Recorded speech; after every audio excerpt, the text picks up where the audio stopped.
Halo,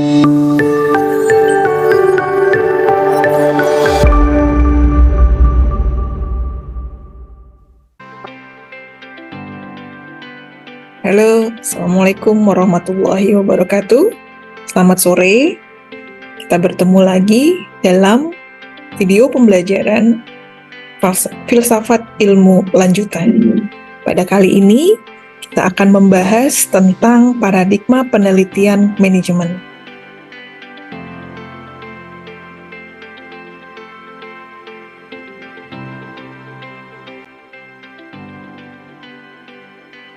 Topik terkait paradigma penelitian manajemen terbagi menjadi dua bagian besar.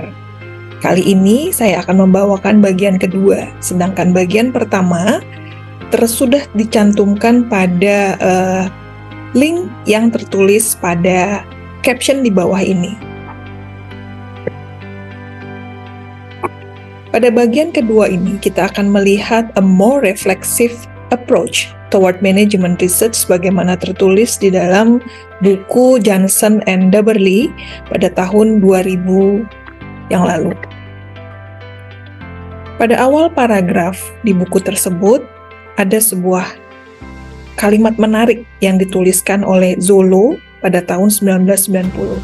Zollo mengatakan bahwa scientists, in order to understand themselves as scientists, first have to become anthropologists, sociologists, psychologists, and historian of themselves.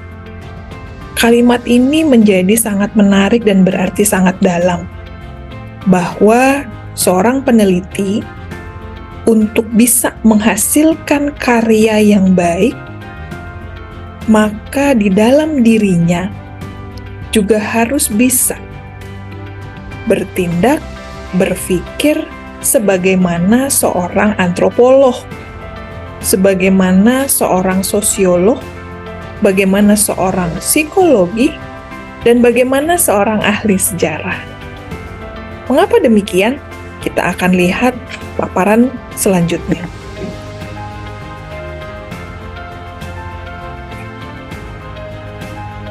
Berbicara tentang penelitian sosial, maka penelitian pada bidang manajemen menjadi salah satu dari bagian penelitian bidang sosial tersebut.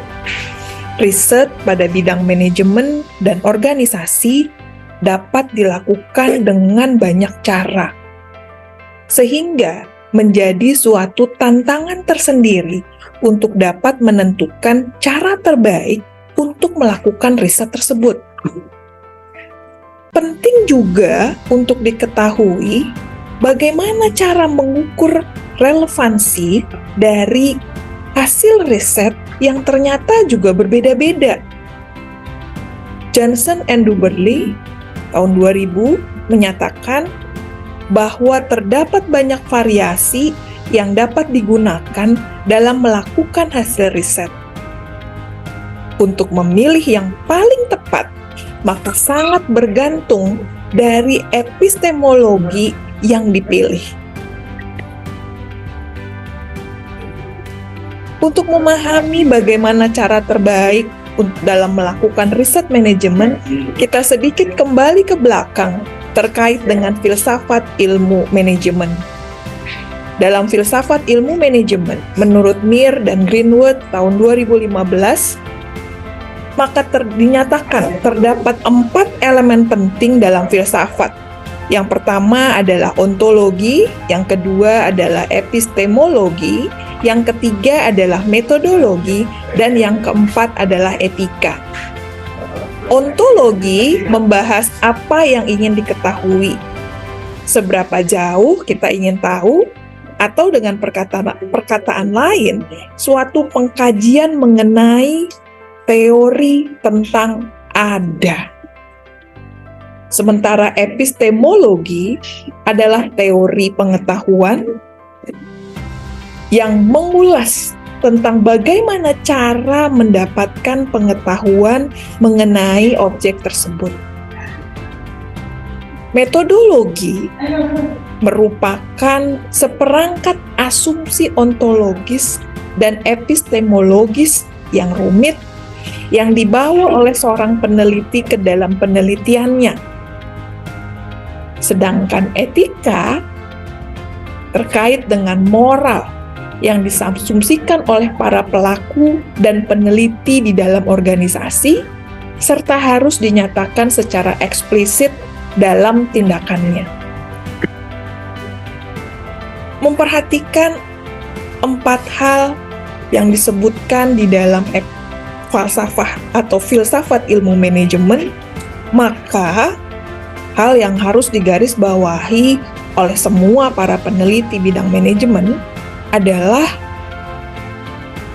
mempertahankan konsistensi dari asumsi epistemologis yang mereka terapkan, sehingga dapat membuat mereka lebih sadar, lebih kritis atas substansi awal dan akibat daripada substansi tersebut. Berbicara tentang teori yang berbicara tentang pendekatan yang paling tepat dalam melakukan sebuah research, maka tidak bisa terlepas dari aktivitas reflexivity.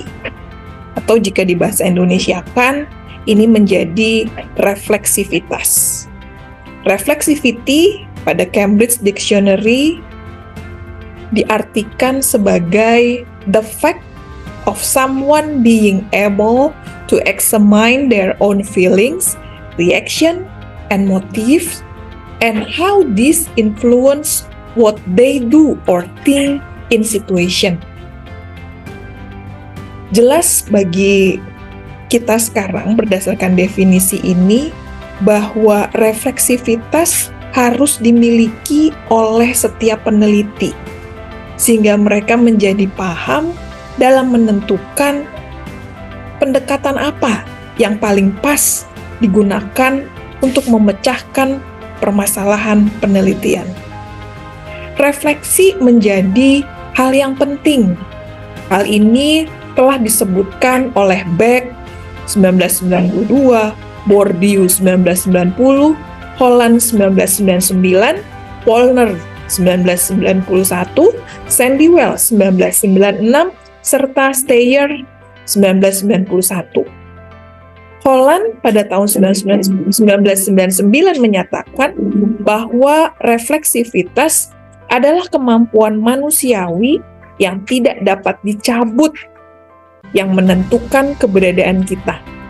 Sedangkan Sandy Wells tahun 96 berpendapat bahwa kegagalan untuk terlibat dalam refleksivitas berarti pelepasan tanggung jawab intelektual yang menghasilkan praktek penelitian yang buruk. Dua pernyataan yang disebutkan oleh Holland dan Sandy Wells semakin menegaskan bahwa reflexivity merupakan hal penting yang perlu dilakukan oleh seorang researcher.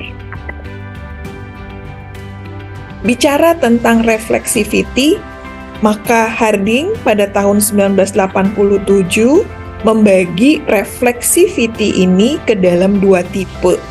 Yang pertama adalah methodological reflexivity dan yang kedua adalah epistemic reflexivity.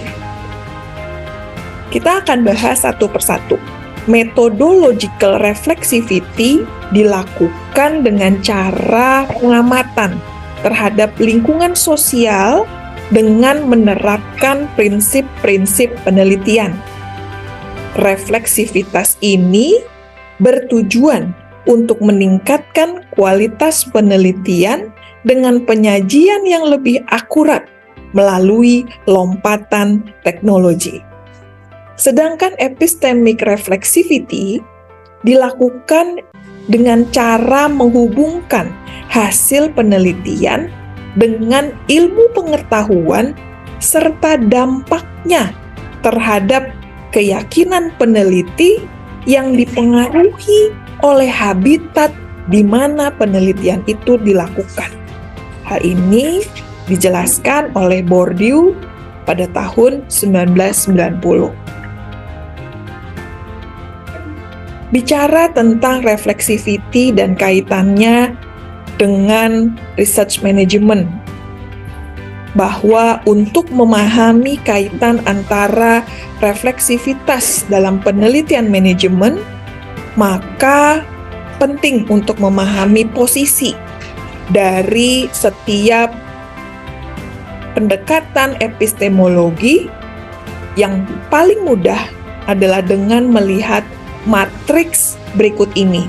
Matriks yang akan saya sajikan akan memetakan bagaimana subjektivis, objektivis, dan ontologi serta epistemologi akan dipetakan bersama-sama dengan pendekatannya. Matriks tersebut atau matriks ini diambil dari buku Doberly. Merupakan buku yang juga menjadi sumber utama pada paparan di sore hari ini. Pada matriks ini mungkin saya akan tampilkan dalam bentuk aslinya sehingga kursor saya bisa terlihat. Oke. Matriks ini membagi objektivis dan subjektivis, baik dari sisi ontologi maupun dari sisi epistemologi. Sehingga matriks ini dapat dibaca bahwa ontologi dapat memiliki dua sisi, yaitu sisi objektif dan sisi subjektif.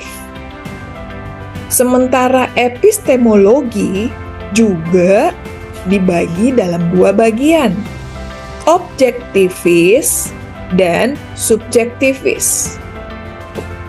Dengan demikian, gambar matriks ini akan terbelah menjadi 4 kuadran dengan cara membaca sebagai berikut. Pada kuadran pertama, atau kita sebut dengan kuadran utara, barat, north, west, akan menghubungkan ontologi objektivis dengan epistemologi objektivis. Sementara kuadran 2 akan menghubungkan ontologi subjektivis dengan epistemologi objektivis. Kuadran 2 ini akan kita beri nama dengan kuadran north-east. Kuadran 3 adalah kuadran yang menghubungkan ontologi subjektivis dengan epistemologi subjektivis. Kuadran 3 ini akan kita beri nama sebagai kuadran south east. Selanjutnya, kuadran keempat adalah kuadran yang menghubungkan epistemologi subjektivis dengan ontologi objektivis. Kuadran keempat ini akan diberi nama kuadran south west. Hal-hal apa saja yang perlu untuk diketahui dari masing-masing kuadran akan dijelaskan dalam slide berikut ini.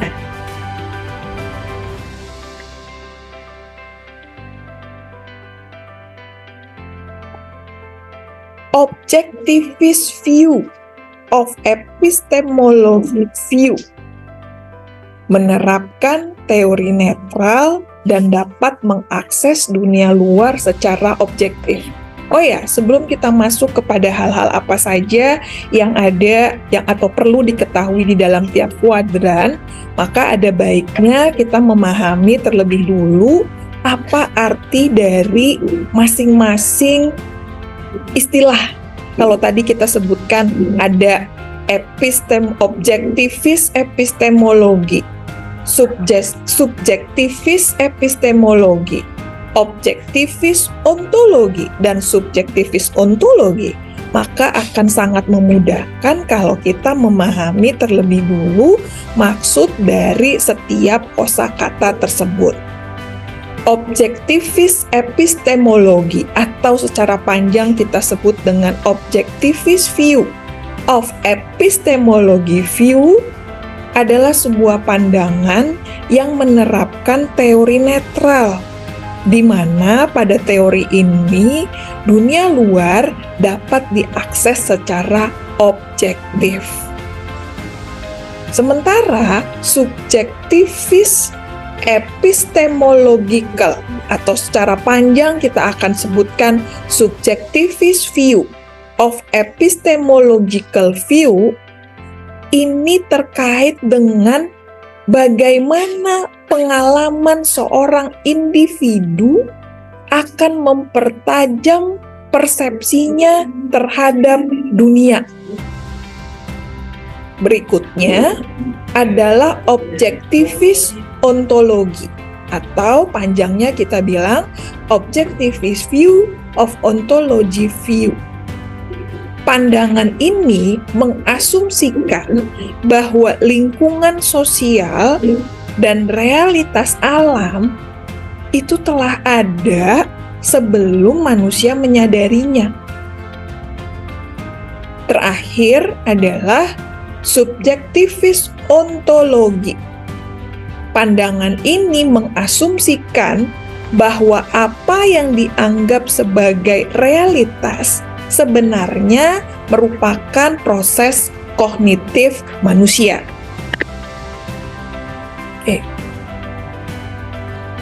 Memperhatikan pengertian dari kosakata-kosakata tadi, maka sekarang kita coba untuk melihat satu persatu hal-hal yang perlu dipahami dalam setiap kuadran.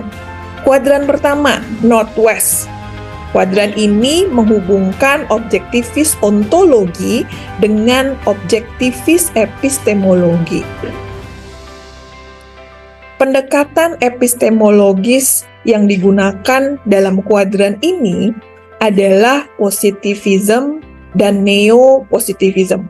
Oh ya, pada saat kita merenungkan kenapa ya pendekatan epistemologis yang digunakannya adalah positivism dan neo-positivism, maka penting bagi rekan-rekan sekalian untuk mengingat kembali apa sebenarnya makna dari kata objektivis ontologi dan objektivis epistemologi. Kemudian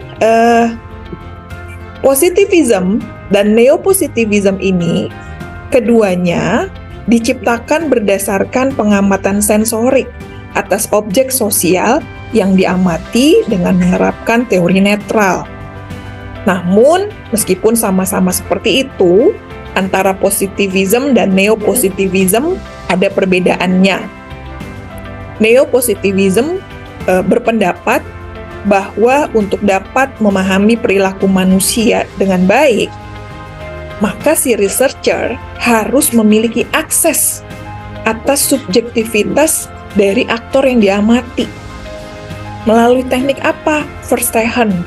Apa itu live in? Jadi benar-benar berpikir dan mencoba untuk berpikir dan bertindak sebagaimana aktor yang diamati tersebut. Terkait dengan jenis refleksivitas yang digunakan dalam pendekatan ini, maka digunakanlah refleksivitas tipe metodologi dengan tujuan untuk meningkatkan metode riset dan aplikasinya. Kemudian kita lihat kuadran berikutnya, Southeast Quadrant, di mana kuadran ini menghubungkan antara subjektif ontologi dengan subjektivis epistemologi. Pendekatan epistemologis yang digunakan dalam kuadran ini adalah postmodernisme dan konvensionalisme. Kenapa bisa ada dua? Kita lihat berikut ini. Postmodernisme.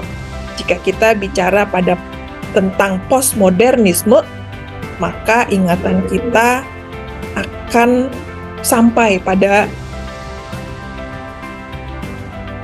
pemberontakan gitu ya. Kenapa bisa begitu? Ceritanya demikian. Subjektivitas epistemological dan ontological pada postmodernisme didasarkan pada pengingkaran atas teori netral. Jadi, postmodernisme ini menyangkal bahwa netralitas itu tidak ada, gitu. Menyangkal bahwa netralitas itu ada. Mereka berpendapat bahwa tidak ada yang netral. Para postmodernis beranggapan bahwa pengetahuan hanyalah permainan bahasa, di mana para ilmuwan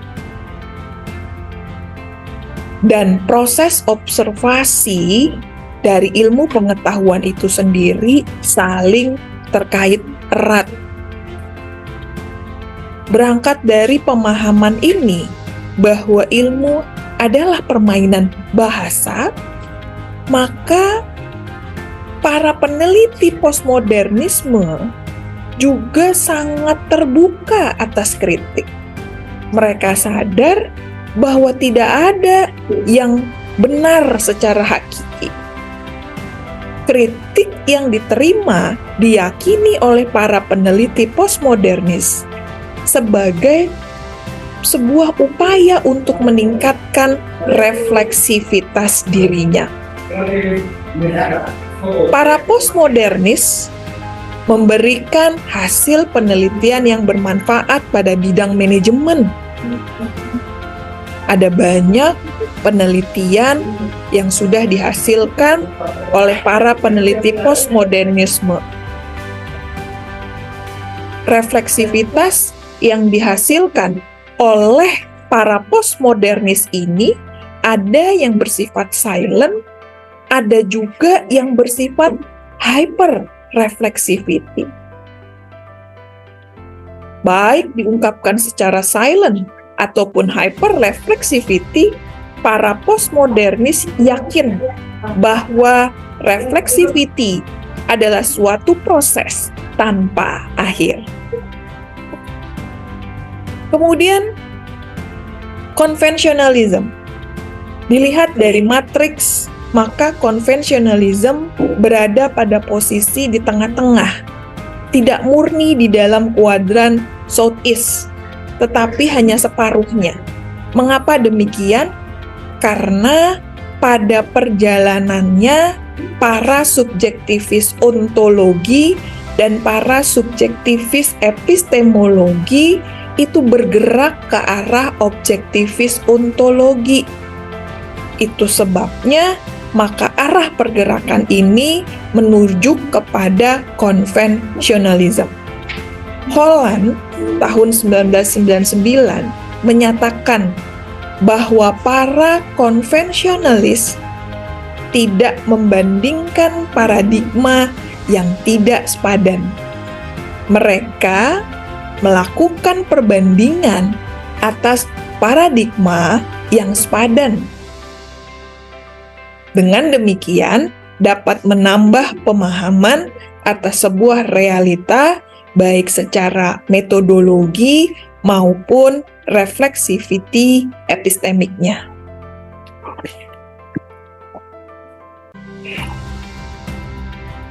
Kita masuk pada kuadran yang terakhir, Southwest Quadrant. Kuadran ini menghubungkan antara objektivis ontologi dengan subjektivis epistemologi. Terdapat dua pendekatan epistemologi di kuadran ini, yaitu critical theory dan pragmatic critical realism. Critical theory, teori kritis atau teori kritis, didukung oleh Jürgen Habermas yang mengusung positivis epistemologi. Menurut pandangan Habermas, penting untuk menempatkan seluruh teori manajemen agar dapat memenuhi kepentingan tertentu dan bersifat netral. Tipe reflexivity yang diterapkan pada critical theory adalah tipe epistemic reflexivity. Dengan demikian, maka pada critical theory, sebuah pengetahuan harus bersifat terbuka untuk disanggah. Dalam melakukan penelitian, terdapat 2 pertanyaan yang harus diperhatikan pada pendekatan critical theory ini. Yaitu pertanyaan itu adalah 1. Siapakah pihak yang akan diajak berkomunikasi? Kemudian yang kedua, bagaimana cara untuk memastikan bahwa komunikasi yang terjadi itu bebas dari distorsi?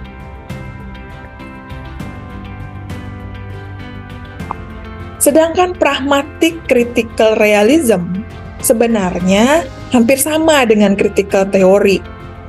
Namun, terdapat beberapa perbedaan sebagai berikut. Yang pertama, pragmatic critical realism ini adalah anti-objectivist concept of knowledge. Jadi, menganggap bahwa semua ilmu pengetahuan itu adalah hasil konstruksi. Kemudian yang kedua, beranggapan bahwa teori korespondensi kebenaran itu nggak akan pernah dicapai.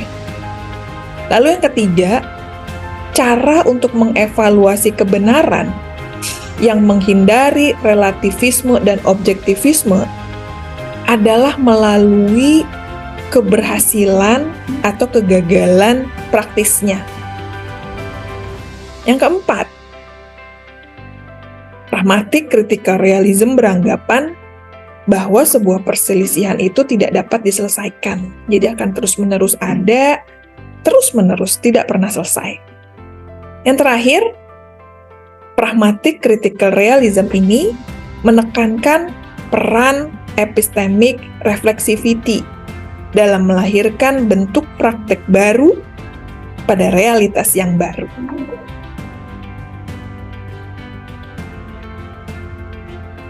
Pada slide-slide sebelumnya, kita sudah gunakan kata atau kosakata positivis, postmodernis, critical theoris, critical realism. Sebenarnya bagaimana perbedaan cara pandang di antara pemikiran atau pendekatan-pendekatan ini? Berdasarkan artikel yang menjadi saduran utama dalam video pembelajaran kali ini, maka dapat diambil contoh dengan menganalogikannya pada permainan sepak bola. Pasti semuanya sudah paham sekali bagaimana permainan sepak bola itu dijalankan. Positivis dalam permainan sepak bola itu akan sibuk mengimplementasikan peraturan yang ada dan menemukan cara baru untuk memastikan bahwa aturan yang ada itu terpenuhi. Kemudian, pada tahap selanjutnya dapat direkomendasikan perubahan aturan untuk mencapai tujuan yang lebih baik. Itu adalah positivis. Postmodernis memandang permainan sepak bola itu sebagai berikut. Mereka berargumen bahwa tidak ada pihak yang netral. Banyak permainan yang sama dilakukan pada saat yang sama. Sehingga mereka sampai pada pemikiran, perlu atau enggak sih sebenarnya ikut dalam permainan sepak bola itu? Itu adalah postmodernis. Bagaimana dengan critical teoris dan critical realis? Pada pemikir seperti ini, mereka menyadari bahwa penting untuk ikut main atau mereka menyadari bahwa penting untuk ikut serta dalam permainan sepak bola itu. Tapi memilih untuk berada di posisi belakang sambil memikirkan struktur fundamental dari permainan ini. Seperti apa? Ini permainan untuk siapa? Apa sih sebenarnya yang diinginkan oleh para stakeholder permainan ini? Kalau kita bicara stakeholder permainan ini, apa yang diinginkan oleh para penonton? Apa yang diinginkan oleh klub? Nah, itulah cara pikir dari critical theories dan critical realis.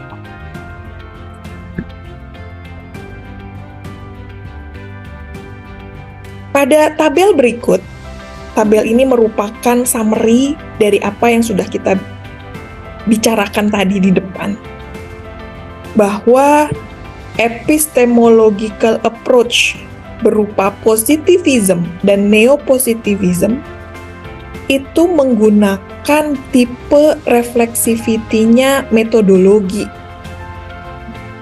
Dan yang dihasilkan dari pendekatan ini adalah improving methods and their application, peningkatan terhadap metode penelitian serta aplikasinya.